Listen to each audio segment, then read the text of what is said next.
as I missed you. If this is your first time joining, hi, my name is Audrey, and this is the Fire and Fiber podcast, where I talk about knitting, politics, mental health, thrifting, whatever. There's no rules. There's no format. I actually make the rules. Like, I actually am the boss. I sometimes forget that this is actually my thing that I do for myself, and I don't have to do it in ways that other people maybe want to do it. I can do it how I want to do it. So that's kind of cool. I am an Indigenous mother. I work in healthcare.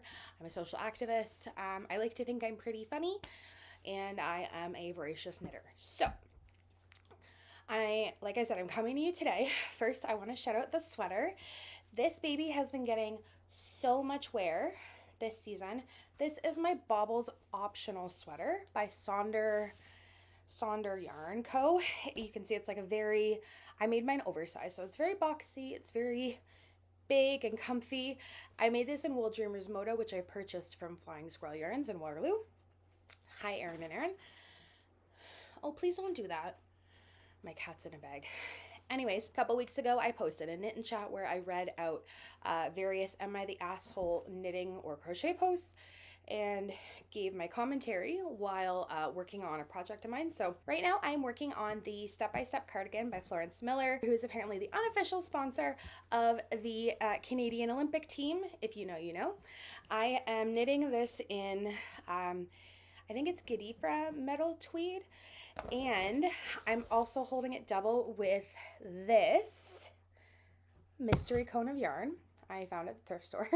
I was definitely taking a risk on this, but I'm very happy with how it's working out so far.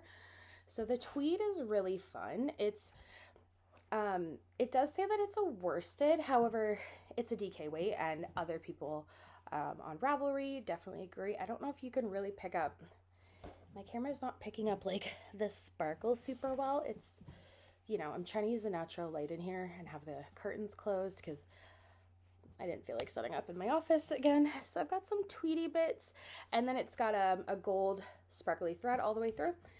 And then held with this, like I said, mystery cone. If anyone knows anything about cone fiber, let me know. I did gauge swatch this to knit the Step-by-Step cardigan. Also should point out my bag.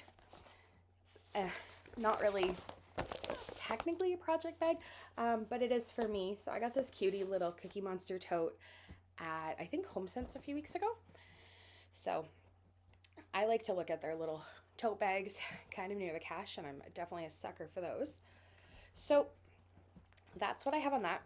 Before we get started, I do have a few more things to run over. Number one, my team, Knitters Ain't Quitters, is still fundraising for the Canadian Cancer Society's February Knitting Challenge. We have raised over $3,000. It's super exciting. So if you live in Canada, you've likely heard of the Canadian Cancer Society. They do a lot of incredible advocacy and research work, policy work, but they also do a lot of community supports. So one of their big programs is called the Wheels of Hope, and it's actually a volunteer driver program that helps people get to their cancer treatments or medical appointments free of charge, or with a small fee depending on where you are. And this is volunteer based, so they do always need volunteers and things like that. So the funds from this fundraiser go to support a bunch of the work that the Canadian Cancer Society does, but sometimes I personally feel like I identify more with charitable causes when I can sort of see their impact on a smaller, like closer to home scale, as opposed to like some big organization. Not that, I'm suspicious of everyone, but I sometimes, it's a little bit more, I personally prefer to support charitable causes that I feel like are making an impact on my neighbors and the people in my community. So that's all I have to say about that. So we are still fundraising and we are still accepting members. The challenge does go until the end of February. So very, very excited about that. I'm super grateful. Like, I'm blown away by this team. So the other announcement I wanted to make is that on Sunday, February 15th at 10 a.m., my very first knitting pattern, it's a free pattern, will be going live on Ravelry. It is called the Banana Socks, and it is a fingering weight, no heel cuff down sock pattern. Currently it's in 2 sizes, so men's or women's, but again, that's subjective depending on how many stitches you cast on. And if you are a sock knitter, you know it's incredibly customizable. So I actually offered this pattern to the members of my team a week early, and then it's going to be going live on Sunday. So very thrilled about that. And like I said, it's a free pattern that I'm going to be offering on Ravelry. I have to show you. My son came over last week. He's like, "Mommy, can I give you a sticker?" I was like, "Sure." It's a little Minecraft sword. It's very cute. I felt very honored. So as much as I'm sure you would love to hear me continue to gab about everything and absolutely nothing, let's get into the real reason why we're here.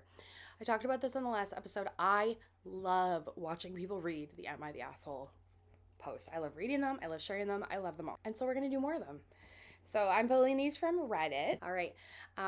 So there's tons of them on here. This first one I'm excited about because it was posted 7 days ago. So it wasn't available when I was looking for content for my last video. But here we go.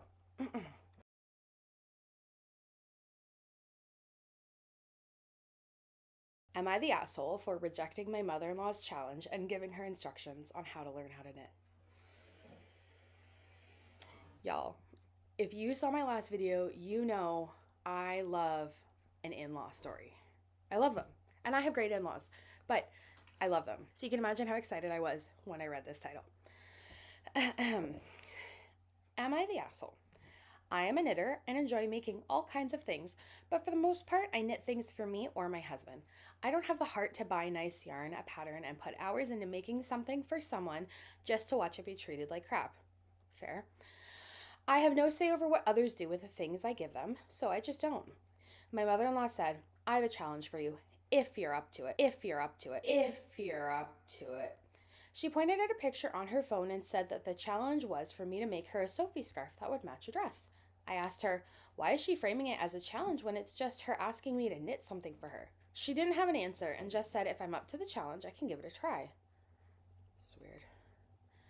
I asked my husband what I should do. He said to just flat out tell her no, but I figured it would be nice to at least meet her halfway. I asked her to send me a picture of the dress, and I went to my yarn store to get yarn in a color I thought would be good and a pair of needles from my own stash. I got her a Learn to Knit book.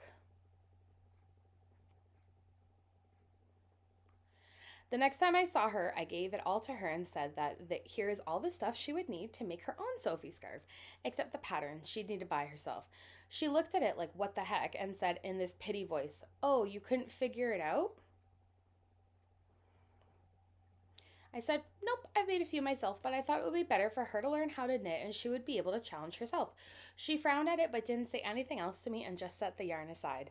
She did, however, go to my husband and tell him that all she had done was give me a challenge, but I hadn't even tried. He heard her out but told her ultimately was up to me. I have unfortunately seen her posting on her Facebook about how she doesn't get my generation and why we have to make everything so difficult. I thought this would be an interesting question to pose to you all. So, am I the asshole?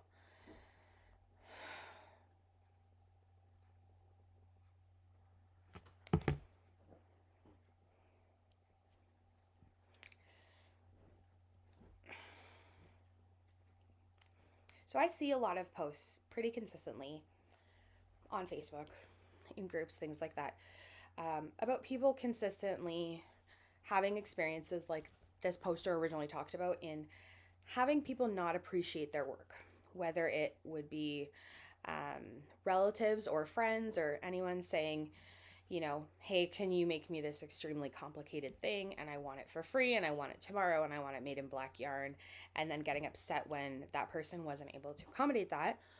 Or seeing people post a lot about, so I guess that would be sort of like managing people's expectations or people having different expectations than the maker themselves. And the other category or similar theme I see a lot is folks talking about the hard work and the love and the time and the intention that they put into, and the money, obviously, and the labor into making an item for someone that's, like the poster said, not appreciated, treated like crap. That gets really hard, especially with, I find things like baby blankets or baby gifts. I've seen so many posts about someone talking about making a crocheted baby blanket, being really thoughtful and intentional with the time and the pattern and the color choices and the fiber content, and then having the person open the gift and kind of not having the reaction that they wanted, whether it was like, oh, thanks, or knowing that, I've seen instances of people hearing that, the blanket's being passed on or whatever. And again, I think that's managing expectations. So this one feels, I don't know, I kind of feel like maybe, I kind of think like they're both an asshole and a little bit, and I'll explain why. So the mother-in-law first, it sounds to me like this person approached their ask or their request in a really strange way. Whether they don't have the skills to communicate effectively, to ask nicely or request a gift or something, or whether maybe this person doesn't have the relationship with her daughter-in-law to ask that, it's bizarre to frame it as a challenge. And I feel like this speaks both to the individuals themselves and also their relationship dynamics. It feels weird. However, I think the original poster took it way too far. I think that the original poster could have handled it in a bunch of different ways. And again, hindsight's 2020, and I'm not involved in this person's relationship with their husband, with their mother-in-law, the mother and the son. I don't know. It kind of seems like the daughter-in-law could have addressed it, could have taken any number of approaches ranging from like really gracious to a clear boundary of like, no, I'm not interested. But to go to this level of passivity, like not even passivity, to go this far into the passive aggressive realm, especially with like not even buying the scarf, it's not even like she said like, hey, I know you're really interested in this. Would you be interested in me teaching you and then offering? That I think is very different. Honestly, the poster's whole post, I think the original poster's, what I read from it is that the original poster really just, I think the original poster's response really was a fuck you to her mother-in-law. And I want to say too, this doesn't give any background context, and even if it does, that's one person's interpretation of past events. So I wonder too, is this a consistent challenge with this person's mother-in-law? Not to use the word challenge, but has this sort of situation happened before and the original poster got completely fed up? Is the original poster seeking out a fight? I also wonder, and I said this probably in the last one too, I wonder about the dynamics between the mother and the son, in that I don't know if maybe he is on some level accustomed to his mom's challenging her communication style. Or if he's accustomed to what I think is his wife's very confrontational manner. I think he plays a role in this too, and I'm not sure exactly what it is. The original poster just honestly sounds angry. Like, I think too, the fact of the matter is, what I read from it is, the original poster had this interaction, got an idea in her head, consulted with her husband, who said just leave it alone, like just ignore her, just say no, and then just went and did whatever she wanted anyways, which I find that really frustrating when someone is asking an opinion and they've already got their mind made up. There's a difference between, and I'm not saying that she should have done exactly what her husband said, but I think when you're thinking about interpersonal relationship dynamics, it's very, very complicated for everyone, even people who have really solid relationships with their in-laws, their families, or their spouses, things like that. Just bizarre all around. I don't know. This is like a very aggressive knitter. I almost think like if I was the mother-in-law, I don't know that I would want this person to make me anything, because I feel like it would just be sort of imbued with rage or bad vibes. I don't know. Like I when I make something for someone, I want them to feel loved, and I want them to feel that it is an expression of my love, and it really is.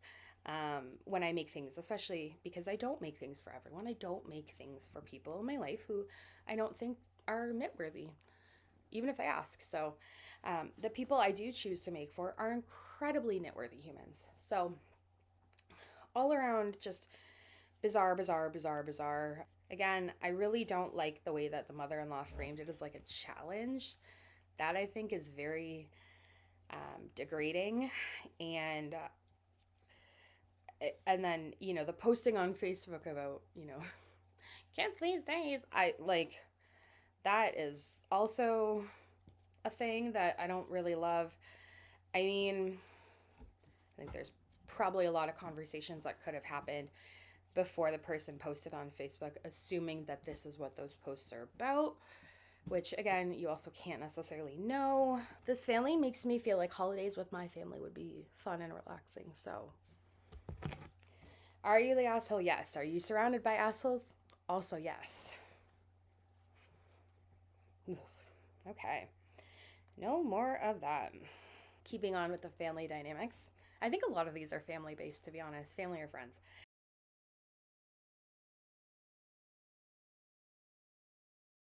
Am I the asshole for denying to knit for my brother and my sister-in-law? I've knitted for many years. For Christmas, I knitted a sweater for my nephew. I didn't expect him to understand how much work I'm assuming that means how much work went in, as he is a child. But my brother and my sister-in-law, who also knit and knows the time it takes, acted as if it was trash.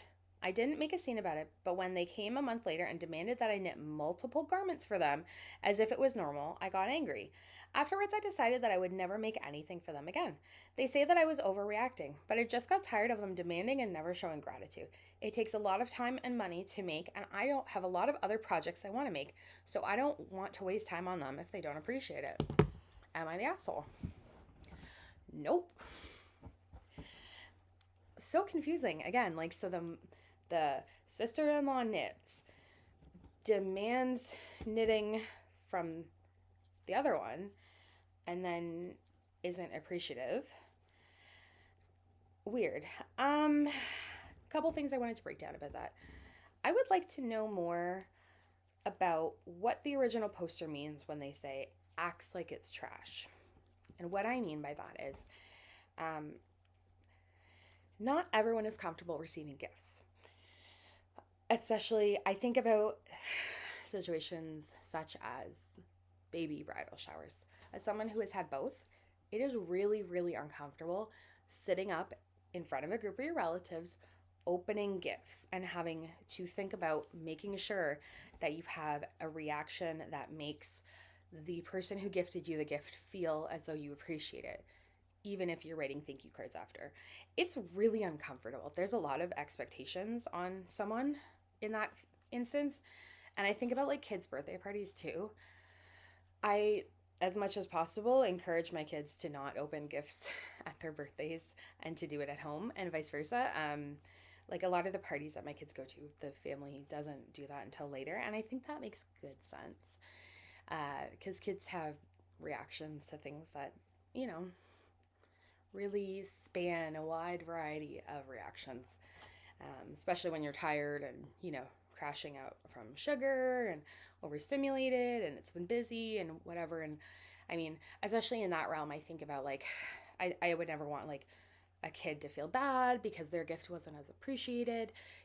Adults can handle that in a different way than children can. And I really want to, in general, I try to spare those feelings for kids. That was tangential.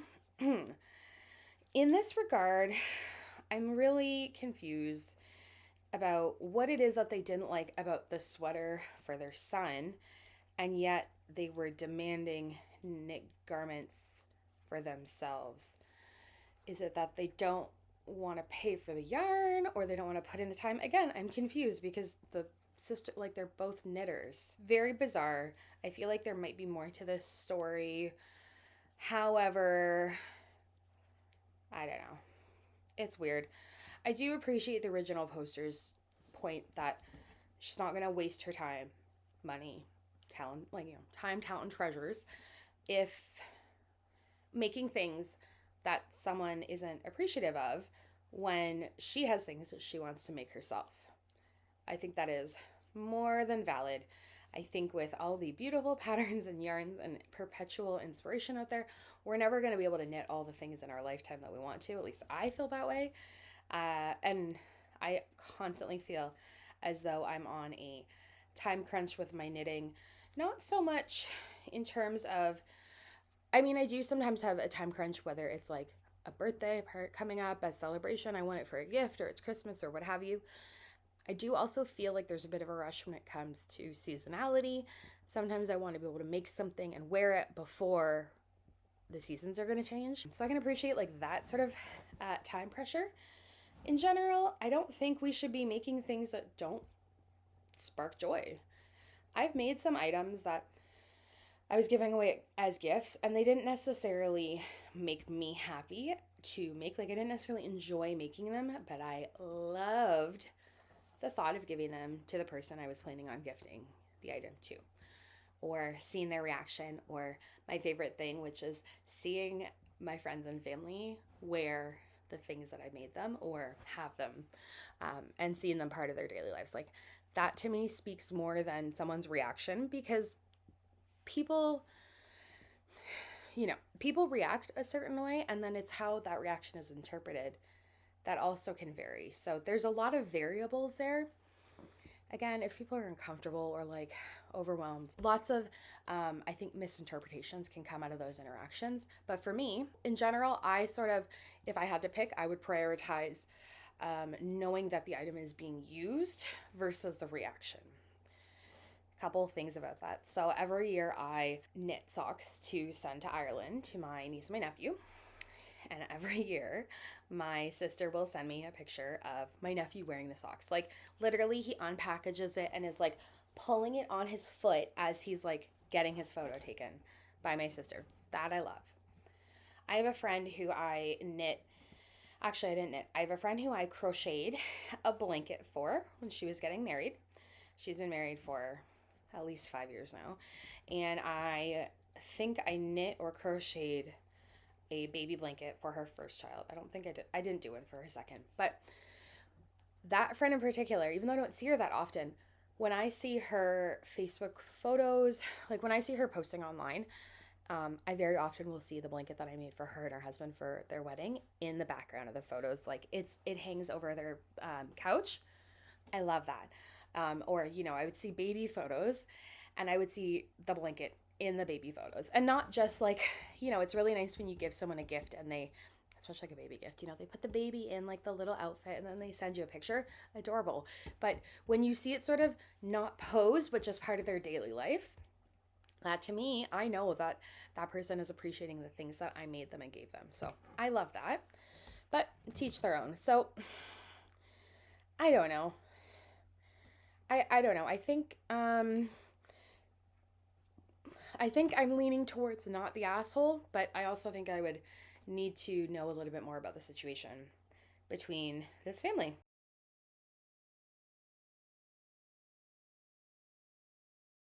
Am I the asshole for telling my coworker I don't need to stop crocheting while on break because they're there? Okay, sorry, I'm just going through. There's like some notes about the original post.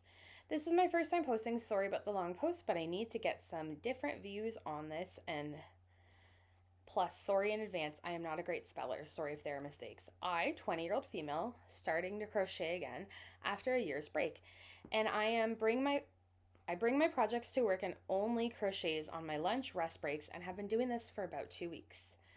I'm paraphrasing. There's some of this, some of this grammar is a little bit clunky, so I'm just paraphrasing. Sometimes our lunch breaks line up with each other, and most of the time, everyone is on their phone or in their own place. I am usually crocheting and listening to a podcast slash watching a video with my earphones in. Thank you.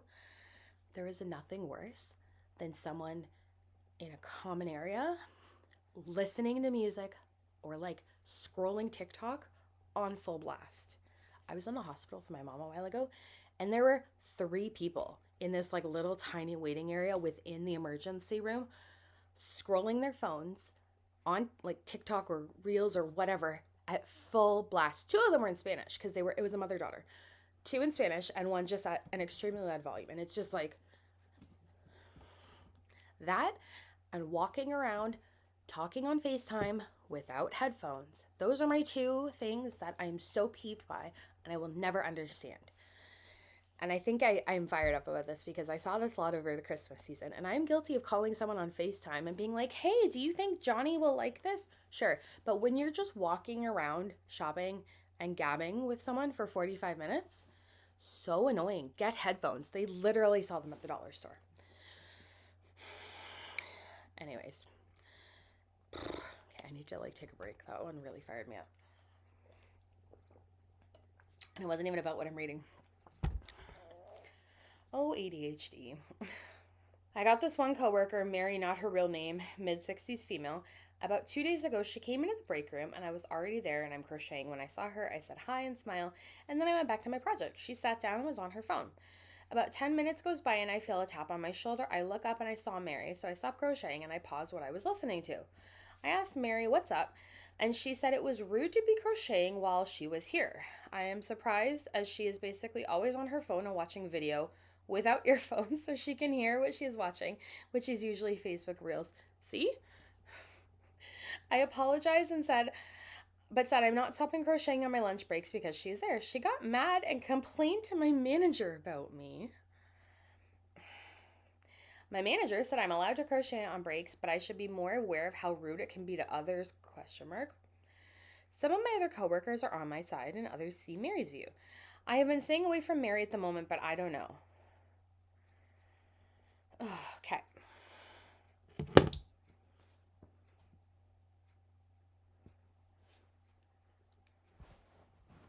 I would love to know what kind of workplace this is.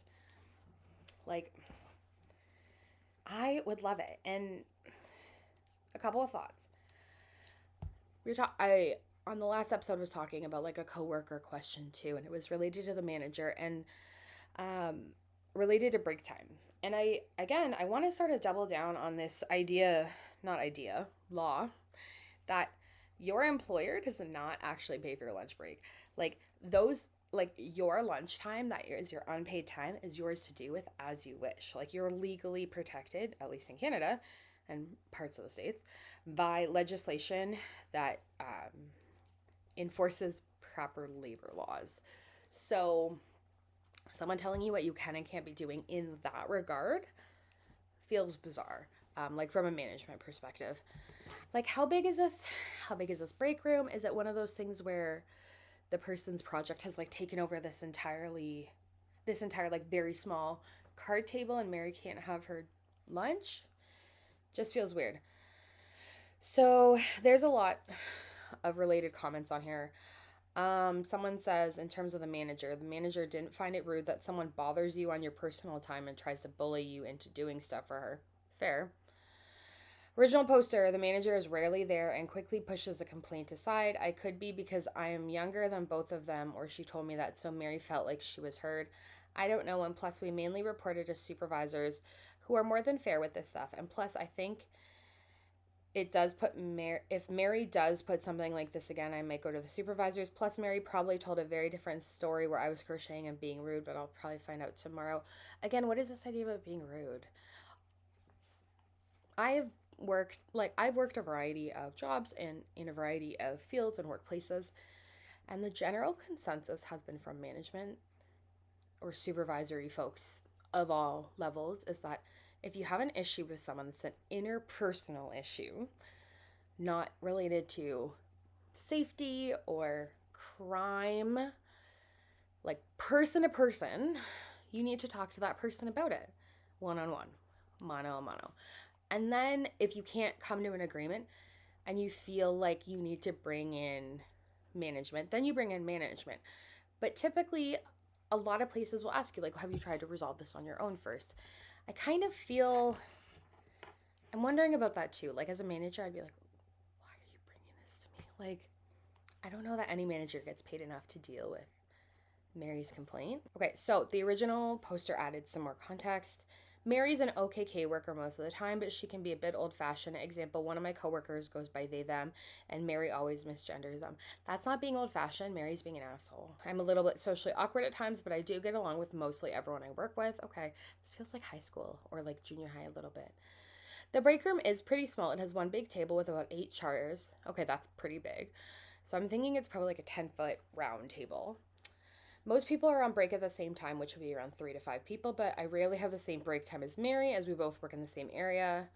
When I'm listening to something, it's always on low volume and I have one earphone out. The only time I put both earphones in is when someone is playing something from this phone speaker. We work in a reception type of job, etc., etc., etc.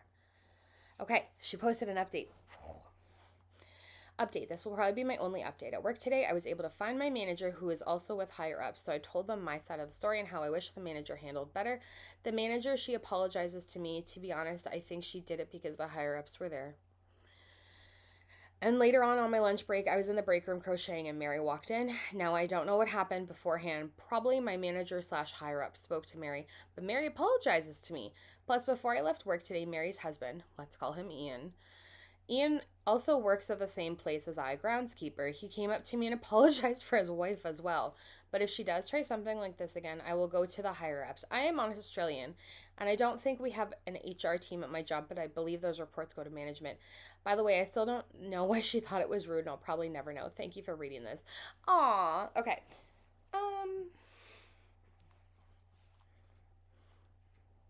Mary and Ian. So strange. No. Am I the asshole? No, I don't think the original poster was. Yes, I think the coworker was. I feel like there's a lot more to this in general, but I don't know. Can you imagine? Like, I'm thinking, can you imagine a situation where this person quits or gets fired and they file some sort of like labor suit or wrongful dismissal, and you are the judge or magistrate or whoever or the lawyer hearing that like this was what happened? Like, so like I just think about like what a waste of time. Like, how stupid. Let's go back to the family stuff.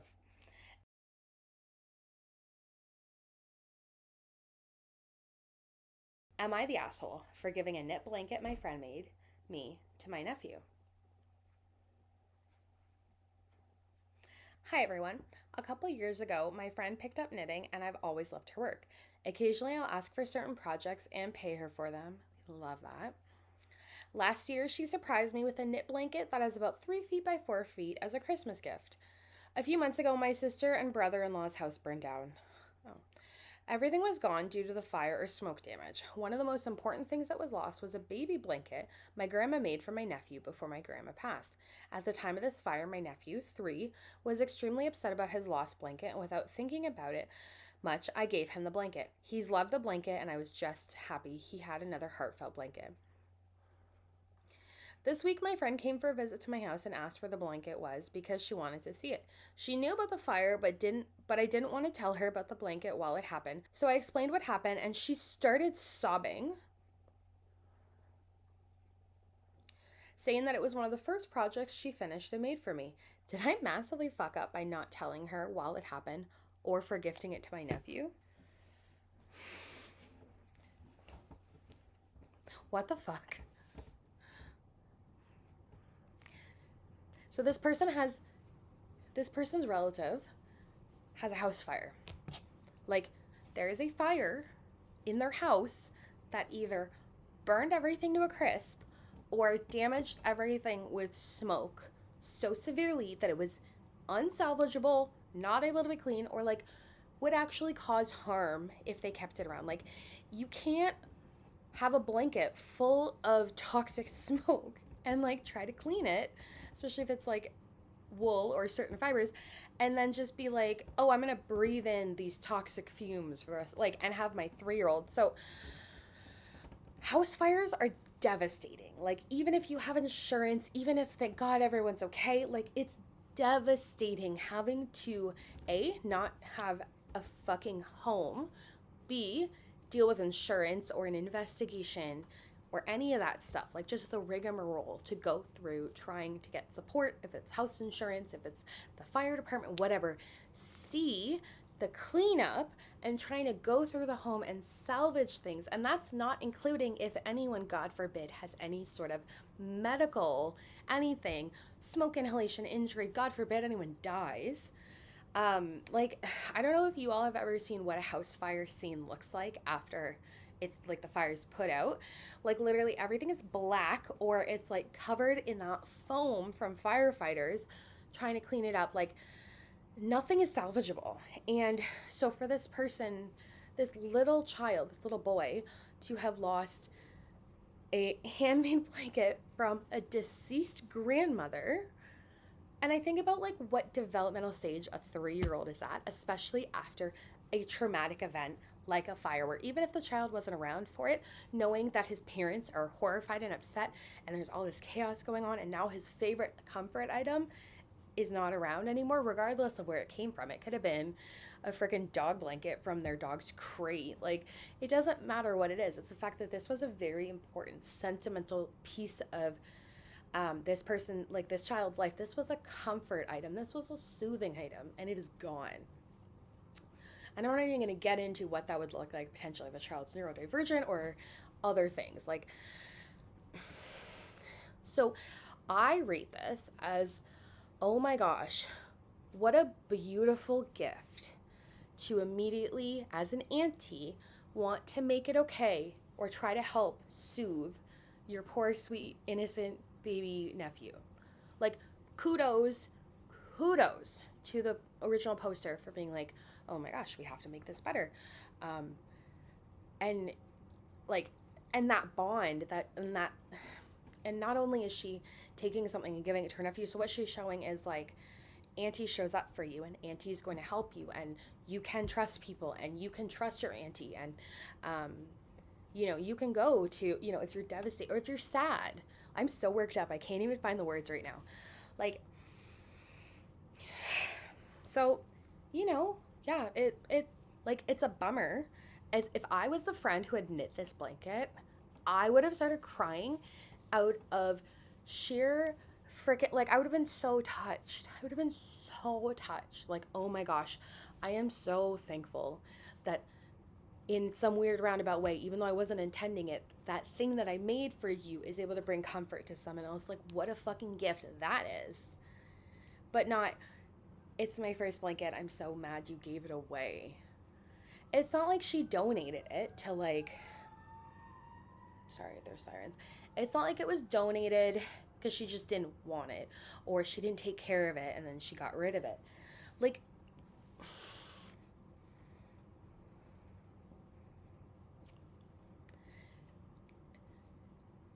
humans are not designed to do life alone. We're designed for community. We need community. This is an example of community, like a very small thing.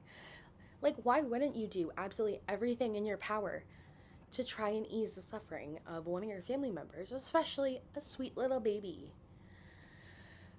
I mean, I know the kid's 3, but like, no, developmentally baby. Like, that makes me so mad. Like, to me, that person is not a friend. Like, go fuck yourself, you're done. Don't ever talk to me again. Especially, like, the person knew about the fire and then started sobbing. This is not your friend. Someone else comments a really good comment that I like on this. It says, why do people insist on exerting control over gifts they've given? Exactly. A gift is a gift. When you give something to someone, you relinquish control of it. If you want to control it, keep it. Anyways. The original poster, not the asshole. The friend, the biggest fucking asshole. Sorry, like, that person is not your friend.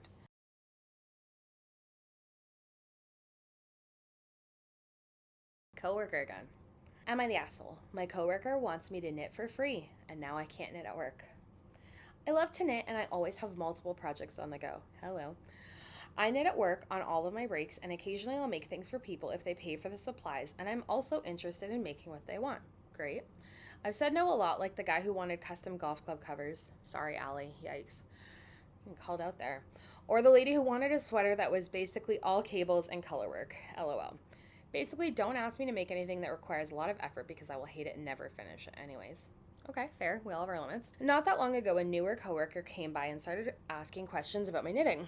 She pulled up a pattern on her phone for a full-size blanket and asked if I could make it for her. I browsed the pattern and it was pretty simple. The only difficult thing about it was how long it would take. It also required approximately 25 balls of yarn. I figured why not, because it was pretty much mindless knitting I could do while watching TV without much effort at all. Okay. I told her it would take around 6 months because it was so big I would only be able to work on it at home, and that all she had to do was purchase the yarn of her choice and bring it to work, and I knit it up for her. She immediately got red-faced and was like, wouldn't that cost a lot? And I wanted it by Christmas. I was like, yeah, lol. Yeah, it would, lol. And there's no way I could have it done by Christmas even if I wanted to. It would definitely take 6 months. She goes on. Well, you're always knitting. Don't you have like a huge stash of yarn at home? Can't you just use that stuff? No, I do not. I use it all. In all caps. Good for you. And I certainly don't have that many balls of yarn in the same color. I don't live in a yarn warehouse. It was so fucking awkward. I just said, if you want me to knit the blanket, I've told you how it works on my end. I'm not paying for it, and I can't get it done in under 2 months. Fair. She was flustered and said, whatever, and left the room, so I thought this was over. A couple days later, my boss swings by when I'm alone in my office and mentions that my coworker came to him saying she thinks I'm being unfair to her because I knit for other people, and it was, quote, mean to her when she asked me. I explained what happened, and he just rolled his eyes and suggested I stop knitting at work if it's going to cause problems. So, now I've been bringing a book to read on my breaks just to avoid the drama. I think it's really stupid, and I don't want to be seen as the, quote, problem employee over someone's stupid entitled tantrum about knitting. Entitlement. The entitlement of this coworker. Okay, so, a few things. Newer coworker. Not a coworker they've known for a long time. Newer coworker who has no understanding, comprehension, appreciation, or desire to have understanding, appreciation, or comprehension around what hand knit items, like what goes in hand knit items in terms of time, labor, again, supplies, money, etc., etc. Like, so unrealistic. I've never knit a blanket. Why? Because it would take me a million years and I would hate my life. Like, no. The boss, also a dick. Don't love that. Again, your breaks are yours to do with what you please. I mean, should you be like doing things that would violate your company's code of conduct while on your break? No.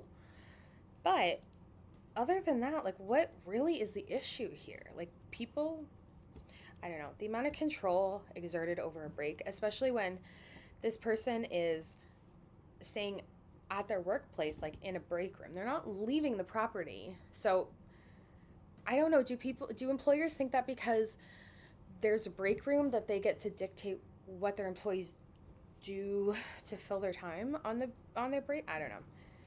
Very, very odd. Again, this idea that because other people, you knit for other people, you therefore have agreed to be the workplace knitting troll for everyone is strange. Like, I don't know. This is just stupid. Like, the employer is stupid. The employee who tattled is stupid. Yeah, like, I don't know. Just dumb. Just like dumb people. But what I will say is, it sounds like the original poster handled it pretty well. Like, she was pretty clear. I had it, like, explaining her boundaries. She stuck to her guns, and she actually took the time to explain to the coworker why, which she really didn't need to. No is a complete sentence. No is a complete sentence. I think I said on the last time, no means no. And this whole, she's being mean to me about it. again, is very subjective and like childish. People are so dumb. Like, I don't know. It sucks. I feel for the poster too, because now she's like, well, I'm bringing a book, which, I mean, again, books are fine. I love reading, but it's not her choice to do that, and she doesn't want to be like the problem employee. Like, it sounds like the workplace is pretty toxic. If there's obviously a reason she feels like she has to like avoid bringing attention to herself now, probably based on previous, like, seeing other things happen in the workplace or understanding the people that she works with and their lack of professionalism and maturity. No, not the asshole. So my verdict, not the asshole. Coworker, asshole. Manager, huge asshole. Anyways, goodness me. Here's a fun one.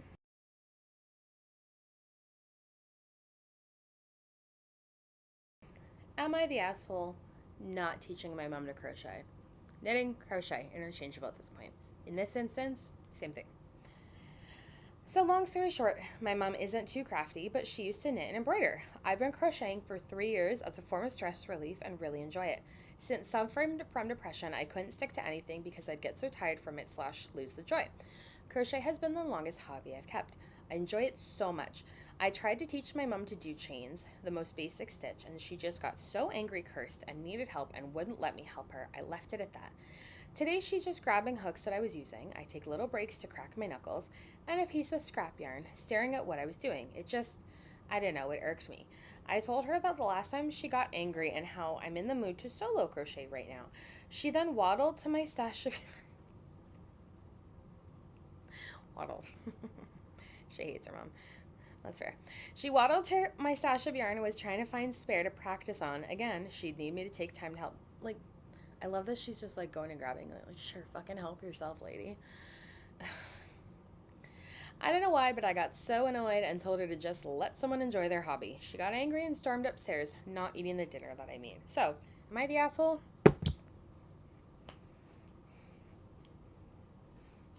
Okay.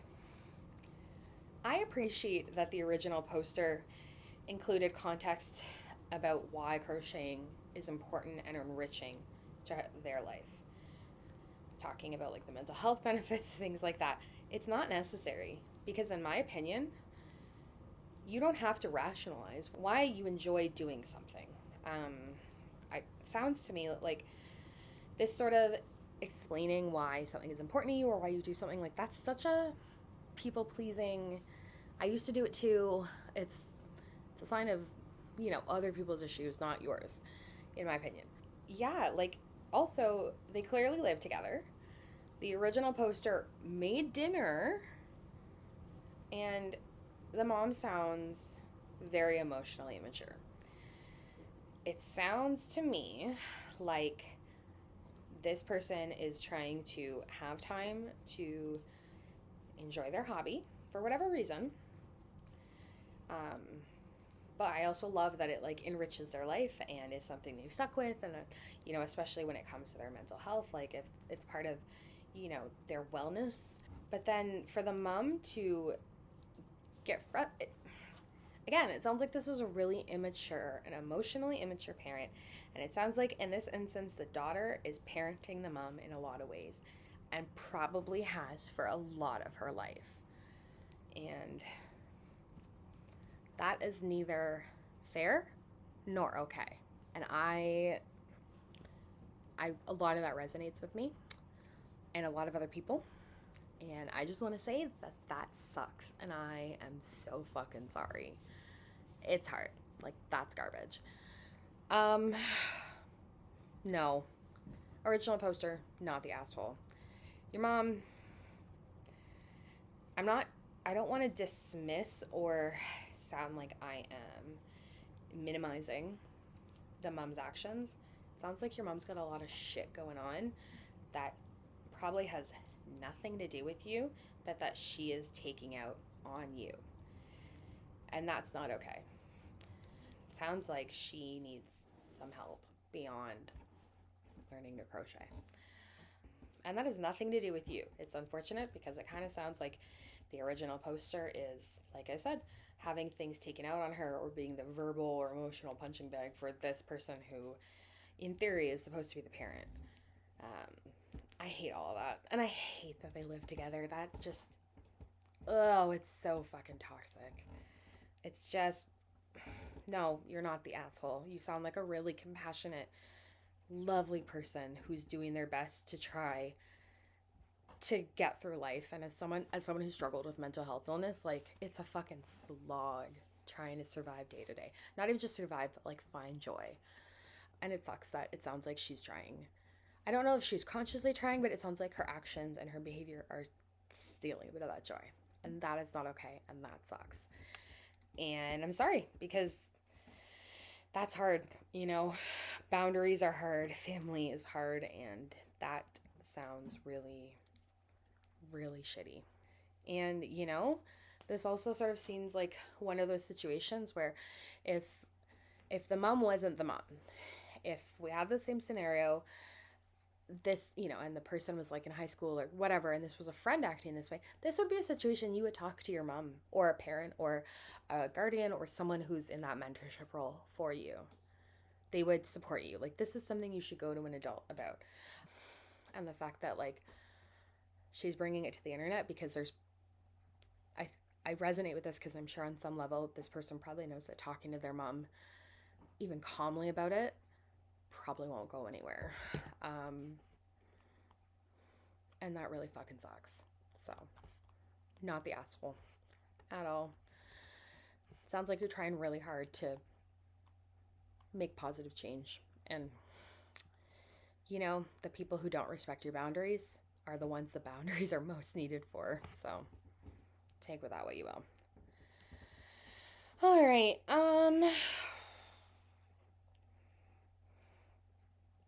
Okay. Let's end on a bit of a lighter one because I'm feeling kind of bummed out by that one. A little bit. That sounds rude. That was heavy.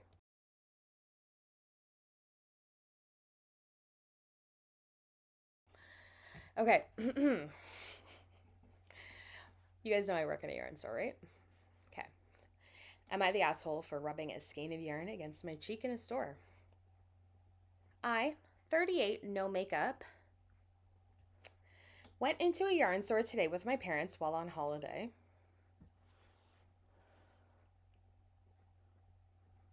You're 38 and you're going on holiday with your parents. I need to know more.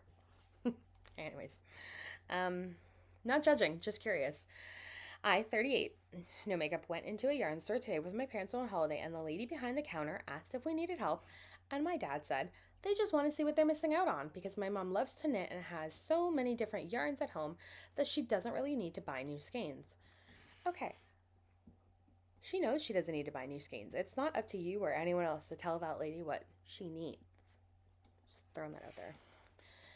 The yarns were really gorgeous, but my mom has knitted me a sweater recently. Okay. The yarns were really gorgeous, and my mom has knitted me a sweater recently, but there were all sorts of special colors and textures in the store of alpaca and silk blends and merino and cashmere. And I was touching different skeins and occasionally rubbing them against my cheek to see how they would feel if they were going to be a sweater pulled over my head. I have some sensory issues with wool, sometimes being too itchy if it's against my skin. Okay, fair. And so I was putting them up to my cheek to see if they felt soft or scratchy. I've done this throughout my life and never really thought about it. My mom often looks at the colors I'm holding up and decides if she thinks it's a nice color for me or not. We were talking about her potentially making me a blanket, but we were leaning away from that. And all of a sudden, I took one of the skeins up to my cheek. The woman working at the store said, "Please don't do that. The other people will have to buy it, you know." I tried to explain that my cheek is more sensitive, and she said the back of your hand should be enough. Other people will buy it. I felt humiliated and quickly left the store. I was genuinely browsing for yarn and could have bought the wool with my mom so she could knit me something. And we're not poor, so she could have afforded the yarns there. But she seemed to imply I was just wasting her time. But when I thought more about this, I think what felt humiliating was the idea that my cheek was contaminating the yarn. Like people try on clothes in stores all the time. I've never thought, oh, someone else's skin in this sweater, been in this sweater before I bought it. It's not new anymore. And I guess I'm now wondering if my cheek cells somehow have ruined this yarn for a future purchaser. I think special yarns specifically tend to have a little natural oil in them anyways because they're wool, but maybe I'm just, oh, oops, I touched something. But maybe I'm just ignorant and I've been ruining future knitting projects and making it harder to sell skeins of yarns at lots of stores. Am I the asshole here or was she inappropriate?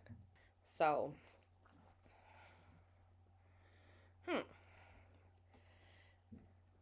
lovely that mom wants to knit a sweater or a blanket for their adult child. And like, I wasn't razzing on this person going on holiday with their mom or their parents. I'm just, I have questions. I just have questions. Anyways, a couple things. I can relate to sensory issues. I can relate to texture issues. My mom um, is very sensitive to yarn. I've knit her things and she hasn't used or worn them because they make her itchy. And rather than telling me, she just didn't say anything and thought I wouldn't notice, which I have. So recently she was at my house and I had her feel a bunch of different projects. And she was dead ass rubbing her face against like my sweaters and stuff. But it's my house. Or she would be like rubbing against a skein of yarn. And what I will say is that I get that because for her, like, sometimes it's fine on the body, but the neck and like the hands or the arms is sensitive. Okay, I can get that. For me personally, my chest is always irritated. My arms, totally fine, but if I'm wearing a sweater, like I have to have like a t-shirt. I have to have some separation. And certain parts of my body tend to be more sensitive or itchy than others. Like, how many skeins are we talking about? Like, I don't know. I'm picturing like, I don't know. I'm just like picturing my mom right now. Like, anyways, I think there's a lot of missed opportunities here. I think a bit more awareness on the person who is shopping about what an employee or a store owner might perceive that as. And there potentially, and I don't know the layout of the store and I don't know how busy the store was and I don't know the person's comfort level, but there I think could be a potential for the employee to not stand behind the counter and yell unless maybe she's busy, but even then I don't know about that. Talk to the people. Like, I'll be like, hey, I noticed you're doing X, Y, and Z. Like, are we looking for anything in particular? You don't even have to say that I noticed part, but like, oh, what are we looking for today? And as an employee, you can kind of help guide people in the direction that maybe they need to go in, and you can help mitigate some of that. To say like, oh, people need to buy that. Like, yeah, no shit, someone needs to buy it. It's not like a library where you're going to borrow it and bring it back. I think there's also an opportunity here for the employee to interact in a different way with customers, because really, do we want people being humiliated? No. And the poster talking about how they felt as if it was being implied that they somehow couldn't afford the yarn. I'd like to know more about that. That's a weird one for me, and especially because like I've had friends and family members be in a situation where staff have move them in the direction of something else and said like, oh, this is really expensive, or oh, you can't afford that, and that is not okay. So I'm wondering if something was said or if that was just the person feeling humiliated, like they said. So that, and I don't know, it sounds challenging when the person had explained that they have sensory issues in response to the staff's original comment, and then the staff sort of doubled down again. I'm curious, like, was the store busy? Was it not busy? It sounds like the employee might have just been a little bit prickly, which is not an excuse, but I don't know. I also wonder too, like, okay, so they're on holiday. Is this like a super busy store that has tons of, like, is it a tourist area where there's tons of looky-loos and people just making a mess for no reason? Or is it more of a store that, like, is someone's local yarn shop and is more of a destination rather than somewhere people would happen upon and then happen to go browse and then leave? Like, you don't really, I think, a yarn store, you seek out as a fiber person, right? You're not just gonna be like, oh, hey, let's go check out the yarn store today. We have nothing better to do, or like, I don't know. So that is odd. And I think again, like, this person has said they had sensory issues.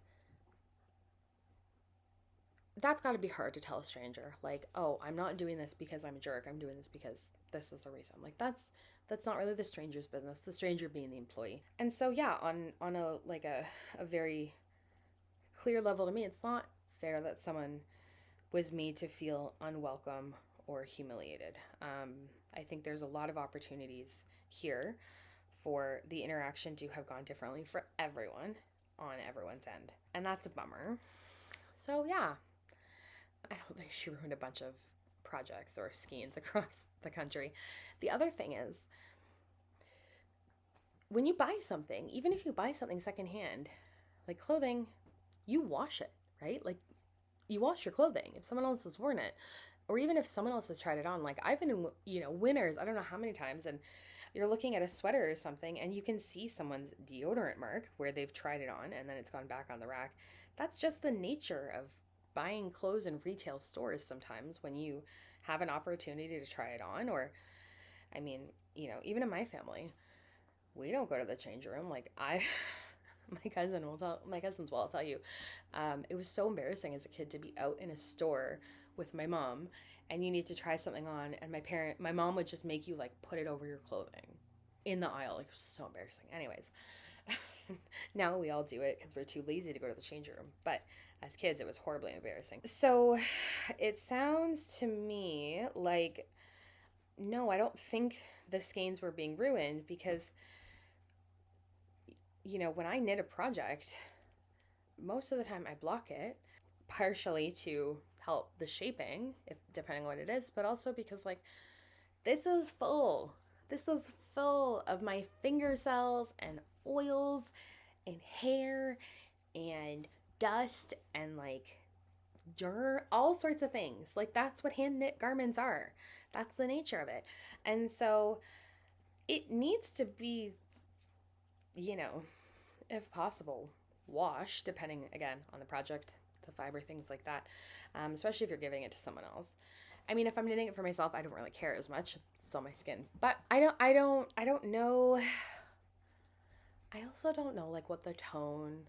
There's a lot of context pieces missing, right? Like, I don't know how big the store is, how far away they were, the tone, the way the person said it, the way they looked when they were saying it, the volume that they said it at. Were they like shouting across the store? I think there's definitely an opportunity for the staff, if they really felt concerned, to come and talk to the person if they were able, if they didn't have other people at the cash or things that were demanding their attention. Overall, no, not the asshole. It sounds confusing, like everything. Not the asshole. I think that's a lot. You know what? I think I'm gonna call it. I think that is enough of the Reddit post for today. You know what? We did a lot of good work today. We got through a lot. I am really proud of the work that we've done together. So, yeah, let's call it there. Let's call it a day, Take the rest of the afternoon off. You've earned it.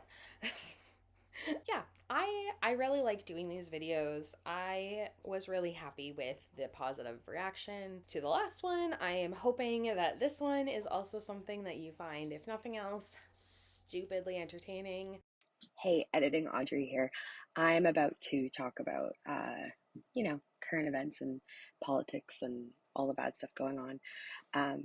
So in the spirit of self-care, if you need to, like, if you're not in a place to engage with that or hear that, this is a good time to stop the video and go take care of yourself. So just a little warning. Thanks. Love you. The world is still a real dumpster fire. Yeah, if you are feeling lost, or like you're losing hope, or scared, those are all normal things, and I'm sorry, you don't deserve to feel like that. I think, yeah, I'm scared. Like, when I think about it, I'm scared for what's going on in this part of the world right now, because a border is an imaginary line, you know. Um, Hey, editing Audrey again. I'm talking, I reference here like the things going on sort of in this part of the world, but I just want to clarify that, like, I am horrified by the atrocities all over the world, like Palestine, the Sudan, all of the fucked up things that are happening. And I don't want it to seem like I'm not also equally horrified and so upset but about other things. But I'm specifically talking about North America here, not to be a jerk and talk about the violations of human rights and genocide that are happening in many other areas right now. That's not what I'm saying. Bad things are happening all over the place. And, I feel like we're really seeing true colors of America and the rich. And yeah, it's to see the state of affairs right now is so morally injurious as a woman, as an Indigenous person, as a person who identifies as having a disability, as a mother, um, as someone who has been impacted, not directly, but by sexual abuse and pedophilia, as someone who lives as someone who is struggling under the oppressive weight of late stage capitalism and the rise of tyranny and the fucking Gestapo shooting people in the street and billionaires getting to be absolute predators and have their little horrible, I say little, but like this worldwide, evil monster predator ring, and nothing being done about it. The files came out, a week and a half ago? No one fucking cares. Nothing's being done. And recognizing that, fashion and, beauty standards and so many things about the media and our life is being dictated by a bunch of men who abuse children. It's super fucked up. And it's really hard to feel good about a lot of things when I think a lot of us already knew that this was how the world actually is. But to see that the curtain has been pulled back and no one is looking away. Well, the monsters behind the curtain aren't looking away. The rest of the world is looking anywhere but at the curtain. And the people who have the power to hold those accountable are, twiddling their thumbs and whistling. Yeah, it's just horrendous. Humanity really sucks. And in my work previously, especially, I was direct, I was frontline. I did frontline work for very, very complex, vulnerable, marginalized people, and I saw on a very small scale the horrible things that humans did to each other. And in many ways, everything that's happening is triggering a lot of that. Like I seen some stuff. I wouldn't recommend it. So it's hard to pull for hope in these times. But reach for it, please. It's there. Good people do exist in this world, and it sucks realizing that there's a lot more shitty people in positions of power and among us than we thought. But reach for hope, look for the helpers.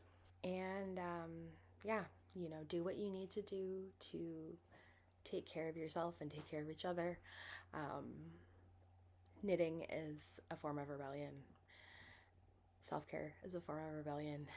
Compassion is a form of rebellion. Motherhood and creating and raising empathetic children is a form of rebellion. Just do whatever it is you need to do, and I truly wish you well. I've almost, I think, passed about a year doing this podcast, and I'm really grateful for this community that I've found. So that got really dark and twisty. But anyways, do what you need to do to find joy and laugh and be with each other and take care of each other and stand up for each other. And I hope you have a great weekend. If you are in Ontario, I hope you have a restorative and lovely family day on Monday, which also happens to be yours truly's birthday. And take care. Happy knitting.